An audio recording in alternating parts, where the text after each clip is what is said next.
Hello, Copic friends. I hope you are ready for week 7. Let's see, 7 of finding Copic color combinations. So I went with something, again, you know me, I'm trying to think of, oh, this will be a kind of simple, quick one. And then you get into the details of an image, and there's so much more going on there than you realize when you really start to look at a reference image. So this is another, you guys are just stuck with my wildflower slash mushroom slash moss fascination in the mountains and my hikes here. So this is another one from earlier in the summer. And these little guys are fuzzy. Like they literally, you can see the fuzz on them. So obviously there'd be a lot of detail work if I was truly aiming to do something realistic, but the color wise is fascinating to me because the flower or the petals of the flower seem to just kind of blend in with the leaves below. They just are a lighter version of those colors. So it's this amazing transition from these almost white tips, and some of the white happens because of the fuzz, down into the leaves and all of this. So I experimented around already, did my kind of testing so we could keep moving quickly. And what I played with were yellows, yellow greens, and greens. So the greens right away, when I was working in those lighter tones, were much too blue. In fact, they end up looking like blue-green in comparison to the other colors. So those were not going to get me where I wanted them to go. So yellows and yellow greens were definitely the way to go. I looked at the yellows and the yellow greens in some of the like zeros. So a quadruple 0 and a 0, 1, quadruple 0 and a 0, 1, or double 0 on the yellows, but a 0, 1 and double 0 in the yellow green, just to compare notes. And I felt like to get out to these really subtle tips of the actual flower petals, I actually need to go into those yellows. It's going to give just that hint of difference between the petals and the leaves underneath, but also these pieces that come up in through the petals that have that more distinct green tone to them. So I'm starting with, and we'll do it onto the side again. So I'm starting with a quadruple. Yes, quadruple, 4 zeros. Now, Copic went kind of silly, but this was at viewer request or artist request to get all the way down into these lightest tones. And I don't always use them, but there are times when they definitely come out of my bag, and this would be one of them. So this is a Y. Sorry about that. I think we're still recording. This is a Y triple 0 or quadruple 0, and then I'm switching to a Y double 0, and I'm just going to lay these on top of each other for now. We'll see how they go. Haven't done this part yet. And then I'm actually jumping to the YG next, and this is my YG 01. So let's look at this so far over on our image, and hopefully you can see I'm going to get into those really light petals and then starting to get into that next tone. So that's where I went to start. And then, and I'll write all these down for us, YG21. Now this was a jump in tone and kind of, it warmed it up a little bit.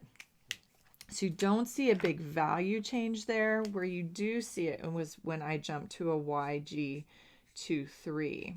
Got a lot of moisture on that paper, so it's doing all the blending for my kind of on its own. But this is going to get into those deepest tones in those petals. Now, what could I add? I could add a blue violet into those deepest places down into those tucked in pockets. But this is going to handle all of my petals up on top. I did want to try something a little bit different for the leaves below. And normally we don't look at 2 parts, but I felt like on this one it might be worth it. And I switched to a different series of yellow greens.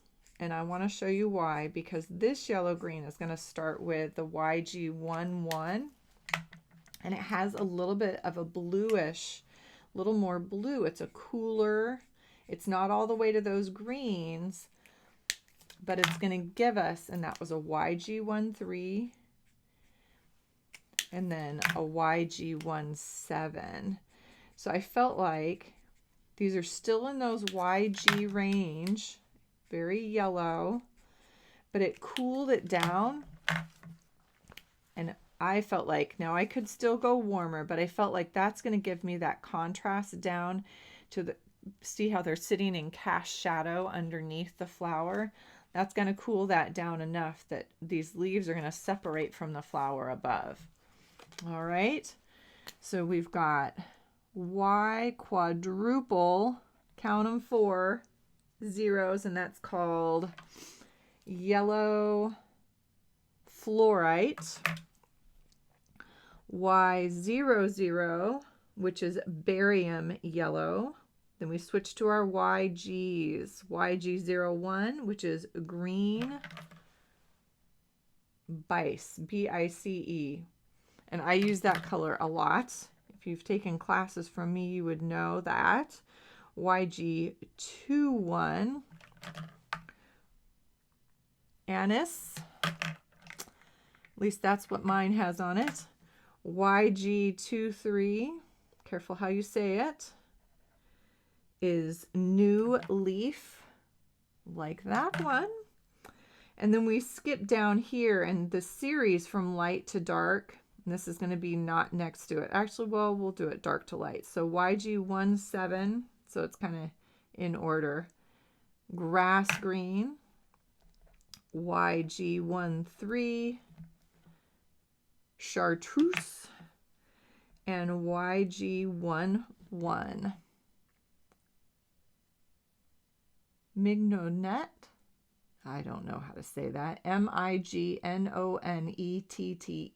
Mignonette. Mignonette. Of course. Mignonette.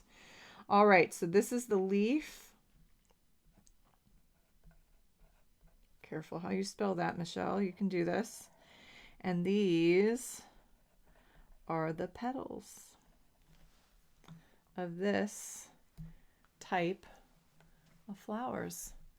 Thanks for joining me this week, week 7 of finding Copic color combos. I'm having fun with this, so this is going to keep going. I am considering putting this in a kind of group unto themselves, just kind of earmarking them on my YouTube channel. So if you ever wanted, you could go in and look at specifically all of these all together on the YouTube channel. I hope that sounds good to you guys. I will have that there soon, but I will always play them first here on the Facebook channel. Thanks for joining me today. Hope you are having a happy, colorful day.